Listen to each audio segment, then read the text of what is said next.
Okay, this is part 3. I'm waffling and waffling this week. Hope I'm entertaining you. So this is a monthly chart of the Eurostoxx index. Now, this trend line goes all the way back to 2000, so 18.5-year trend line. Pretty interesting. You can see how this trend line has held on both dips this year. So probably we'll get a bounce back in the short term on this market. Now, if we look more closely, we can see, beautifully how this market just touched that trend line and rallied. So you do have to look at your monthly charts and your weekly charts. I say this every week, so I'm sure you do. Do we have a big double top here? We quite probably have, as you can see, from the peak in 2015 and then the rally back up and then the peak in 2017.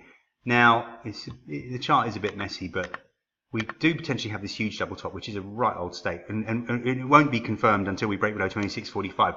So we've still got a long way down to go before this breaks. But you can see on the grand scale of things, it could be a huge double top. What's more important is this trend line. Now we've held it, so we'll probably bounce back. We could get back up to the 3,300, 3,330 area, which would probably be a real nice selling opportunity. If we were to continue higher, we could get to 3,400, 3,450, where we would definitely be trying shorts again. In the longer term, this chart does look negative, and Europe does seem to be leading the way lower. But for now, I think we're okay. I think we can have a little bounce back. We're oversold in the short term, well, say short term daily chart. So let's just see where we can bounce to, and we'll look for selling opportunities in this. So what I'm telling you is my radar is out there. I'm looking for selling opportunities. I'm looking for the big move lower, which will happen eventually. It's just, I don't think it's going to happen yet. So stick with me, and I'll be doing my best to find big swing trade opportunities in the weeks and months ahead. This is the weekly FTSE chart, which has also found some good support.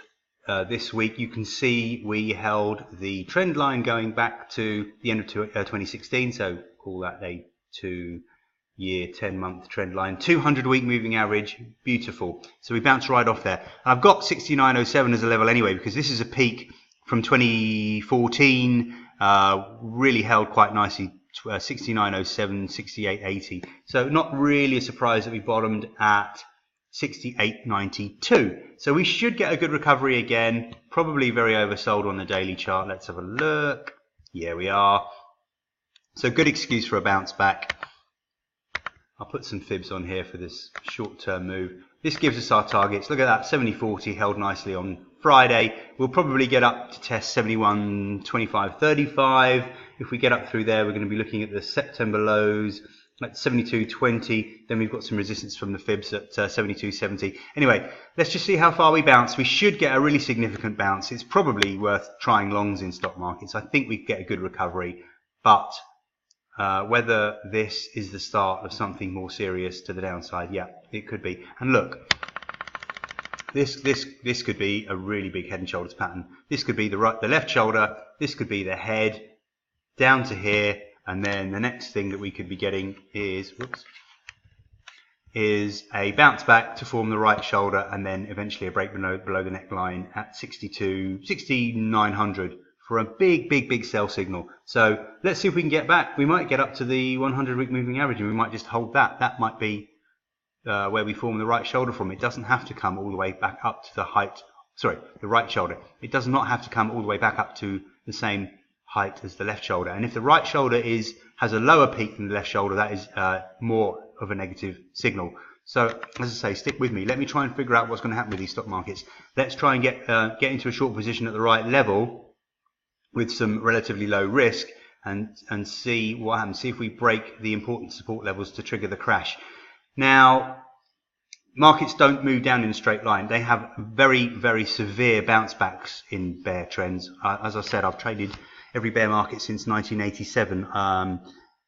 There are periods when you think, wow, this market's had an enormous bounce back. This is the start of the bull run, and it just isn't. So you've really got to be on the ball. You really got to know what you're doing with these. If you've not traded a bear market before, I mean, most people haven't. You haven't seen one for what, 11 years? So no, 9 years, I should say. So 9-10 years. So most people haven't done that, and I know there was huge losses from some clients, from not my clients fortunately, but I know there were some huge losses from people last week, retail traders who've never seen a crash, and they just think, oh yeah, buy. Every time the market dips, just buy it and keep averaging down. And I've heard of tens of thousands of pounds worth of losses, hundreds of thousands of pounds worth of losses with just retail traders. So you've got to be careful.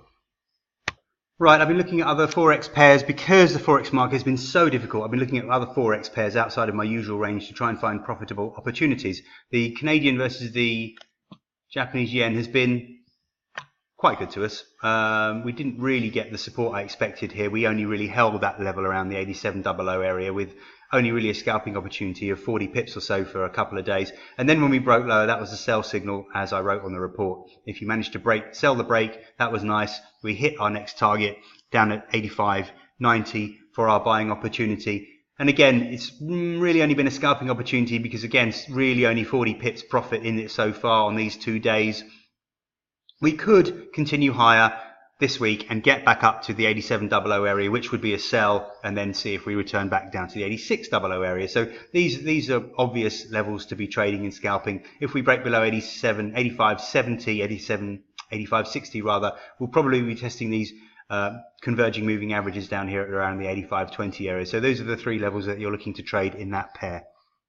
Again, that 4-hour chart's quite useful in the short term for scalpers. You can see the 200 period moving average doing its job there. And if we were to get up through well, that's combined with the 23.6% fib. So we've got the 200 period moving average at around 86.45. We've got the 23.6% fib at around 86.60. So that 15 pip area is obviously going to be a problem. We get up through there, we should head quite quickly up to the 8700, 8710 area, and we would then need a break above 87.50. You can see the levels quite nicely mapped out there for any scalpers that are trying to get in and out, nicking 40 pips along the way. Pound versus Aussie looks pretty positive. You can see why. I'm pretty sure I would have told you about this last week, but there's a 200-week moving average. The 38.2% fib at 182.99, 183.00. So we've broken higher. This clearly looks positive. I wouldn't worry too much about this negative candle. Let's see if we can get back down to test sort of 8400, 8300 for a buying opportunity. It's got to be worth it because this breakout does look positive. If we fail, we fail, but you're in the market to trade potential low risk opportunities, and this looks like a low risk opportunity to me.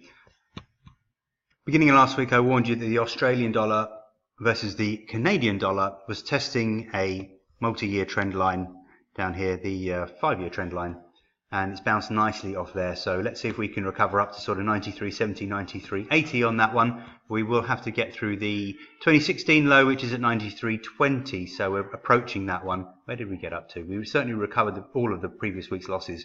Okay, we got up to 92.93. So we're getting, yeah, we're above the previous week's low at 90. Sorry, not previous week's low. The September low at 92.70, which is encouraging. Well, we nearly are. We got through it. I'm just seeing we close at 92.66, so we've got some work to do to stabilize above 92.70, and then, as I say, we should test this 2016 low at 93.20. That'll be the next one on the way to the 23.6% fib at 93.70, but at the moment that looks quite positive. I'll finish with WTI crude in a bull trend, very clearly, nice bull trend. We've had a bit of a correction, but at this stage it is only a correction. We were very overbought, so we needed it. We've got really good support down here at 69.50 area, so 69.60, 69.50 to 69.30. Anyway, you can see it. We've got the 100-day moving average at 69.40. We've got 23.6% fib at 69.50. We've actually got the 55-day moving average, which can have an effect at 69.90. So let's see if we can break below that and give us our buying opportunity down here. Again, the 4-hour chart gives us some clarity in the short term. You can see there's a little trend line going back to August, so a couple of months old. That's worked really nicely. That's offered us some support in the short term. I don't see this as the strongest support, but it allowed a bounce to the 23.6% fib.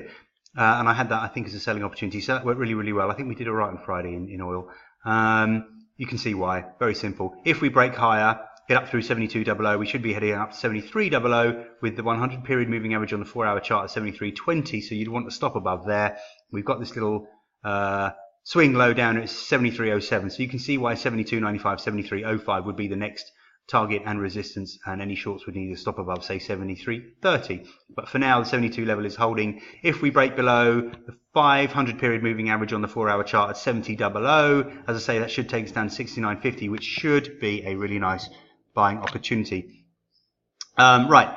Don't know if you're aware. Right, Nick Leeson is a friend of mine, and we are going to be running some boot camps in the UK from the end of November to the beginning of December in various cities. Manchester, London, Birmingham are the initial ones planned. We'll see how the reaction goes to that, and then maybe we'll do some more. So if you're interested in hearing Nick's experience, he's been in the market as long as I have, and he's certainly experienced way more than I have, you could say. I'm sure you know his story, but he really is an interesting guy, and he's very smart, and he has a hell of a lot of experience, and I'd like to think that I have quite a lot of experience as well on the chart side. So if you want to hear us, I'll be giving you details. Tickets are they're only £175 to hear either one of us speak, or if you want to hear both of us on the day, they're only 300 quid, so not a lot of money, and it would be fun to meet you.